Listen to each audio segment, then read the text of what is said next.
Hey y'all, welcome to another episode of our Speaking Candidly conversational series where my conversational buddy Elijah Whitehouse and I will discuss and or rant about various topics from goal setting to psychology to sociology and relationships. So, for today's topic, we will talk about the touchy subject of family ties and friends, speaking both in generalities as well as bringing a bit of our own personal experiences as well. All right, so let's just start with the initial thoughts about this topic. So, family ties and friendships. What are your initial thoughts? I think they're both important, you know. Um, it's good to have family. It's good to have friends. You need a mixture of both. I wouldn't, outside of extenuating circumstances, I wouldn't like go hard into one or hard into the other.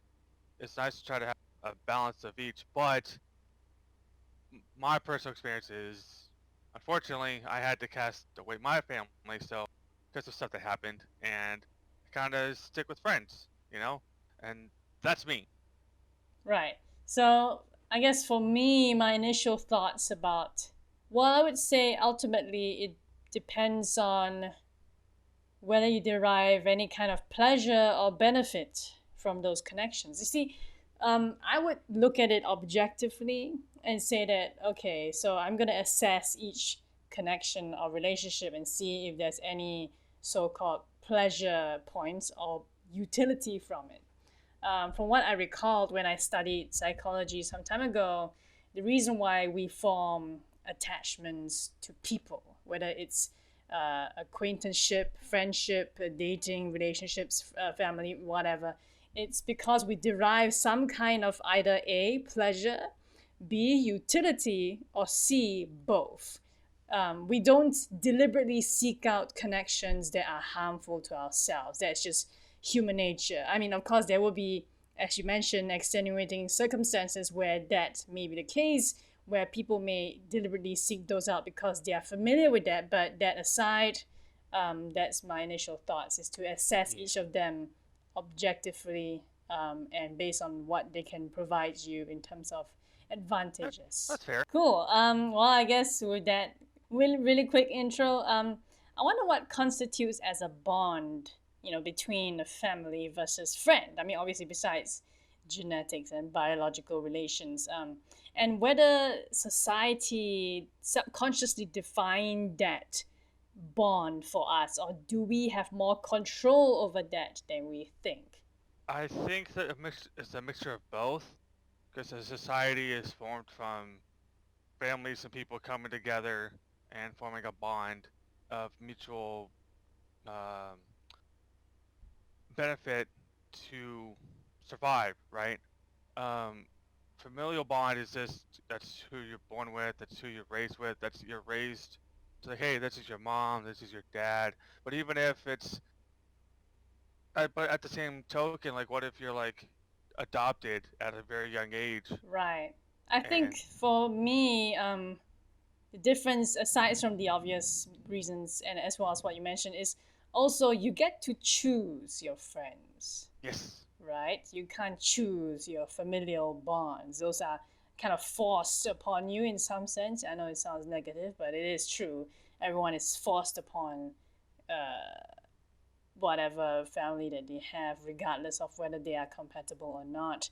But friendships can be chosen, they can be curated, and they can be discarded when they are no longer, fulfilling the requirements of a friend. Now that on that note, yeah, I believe so too that society does subconsciously define what makes a family and what makes a friend.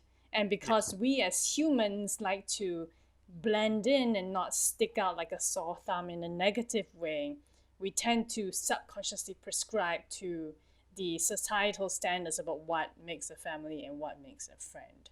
So, yes. on that note, I was gonna say requirements of friendships. Now, what do you think those are your thoughts?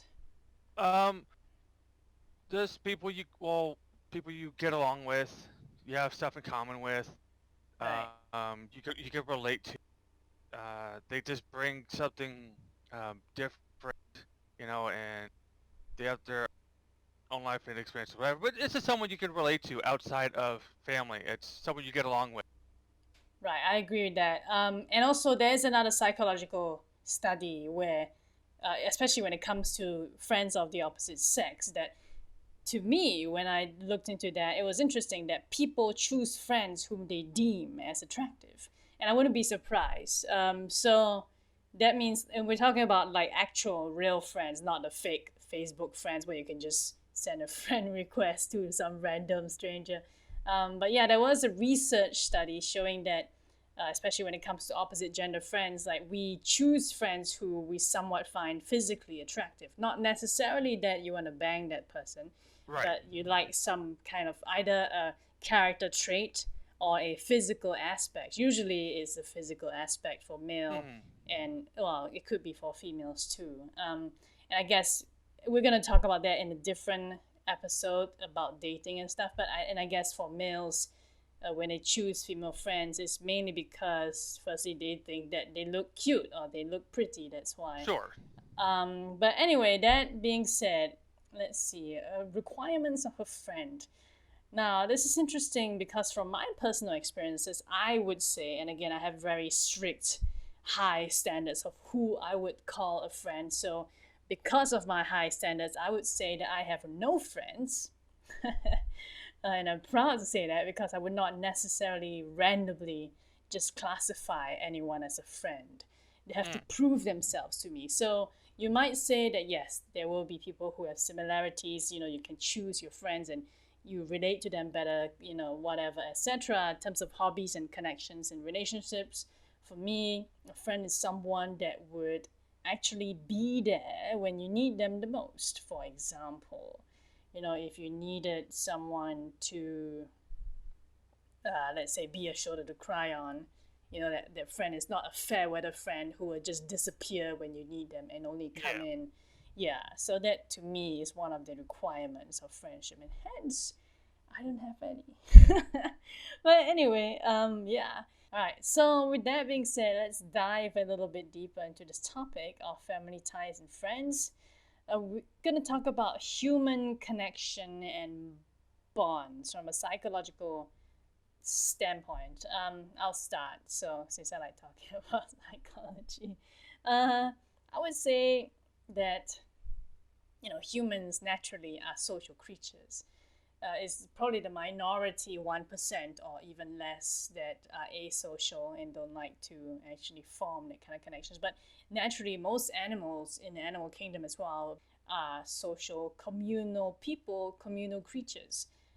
So I think whether it's a family tie or a friendship, regardless, it's a form of connection that is necessary for the well-being of a person. What do you think? Yeah. I mean, on your point about the animal kingdom, I mean, like, look at monkeys and chimpanzees, and look at doggies and kittens and how they interact with each other. You know, there's that social aspect there that every animal has, and yeah, I think you're pretty on the point there. Right. And I think that's why it's like for some criminal punishment is solitary confinement is one of those things. Where okay, you did something wrong, hence they have to confine you away from any kind of human connection. Some people say that it's inhumane. Some people say it's justified. But again, that shows that the fact that solitary confinement is a possible punishment for any specific crime shows that humans are social creatures, and hence that form of punishment is meant to teach someone a lesson about that's something whatever that they should not do. Yeah, because it's psychological. Because people need to interact with each other, and if you're in solitary confinement, you're not talking to anyone but yourself, and it'll drive you mad. Right.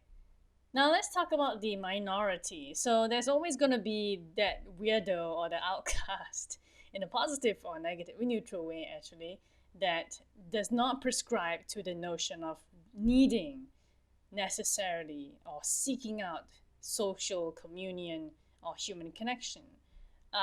Some people term them as asocial. There's also I believe it's a personality disorder, schizoid, where the person just has low or no interest in any kind of human connection. It's not What do antisocial, you isn't it? think about that? No, not antisocial is someone that's deliberately going against the Oh, okay. societal standards, so deliberately causing harm. Asocial is more like, just like asexual, a Right. whatever has an a in front is usually just a non. It's like a non-social. Replace a with non, and there you go. I mean, I'm sure there are those people out there. They just don't want to form like human connection. I'm Like curious why that is. Like just talking about it from a psychological standpoint. maybe their experience that they've gone through, or they just grow up just like, yeah, maybe I tried it, don't want it, and so they Hmm. don't go after it. It's just maybe how they developed, and there's nothing wrong with that either. And Yeah, yeah, it's not positive or negative. It's just a neutral thing. It's just, exactly. yeah, the norm, quote unquote, is that people go out and make friends and this, that, and the other. Cool, great, awesome. But just because someone doesn't have friends doesn't mean there's anything wrong with them. It's just that's not what they want, and that's okay. Right. It's just like sexual orientation, which again, this whole spiel could be like a totally different topic, but Yeah. just to add on to that, it's like sexual orientation is not like anything is wrong. It's just more like that's who they are, Yes. right? That's how they are, and that's what they've known. It's their lens on humanity is different a little bit, but it's not whether it is normal or abnormal. It's more like it's just them. It's just human. Yes. Um, cool. So that would be a totally interesting topic to explore in the future. But right now, any ending thoughts on family ties and friends? Enjoy life. Make friends if you want to. Enjoy your family if you want to. You don't really need them. I mean, they're there, but they're not like super necessary. Yeah, I I mean, they're agree. just people. So it's just, but just be excellent to each other. Right.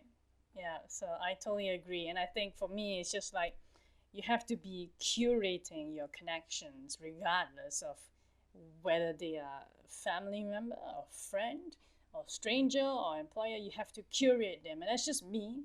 I like to assess people before I let them into the inner circle. But Oh. yeah, so again, Mm. time is also a commodity. All right, so that being said, that wraps up our discussion for today. If you enjoyed our conversation or learned something new, go ahead and like this video. On that note, feel free to join in our conversation as well. Share your thoughts about this topic in the comments for this video. Now then, this is Vicki Lau and Elijah Whitehouse. signing off.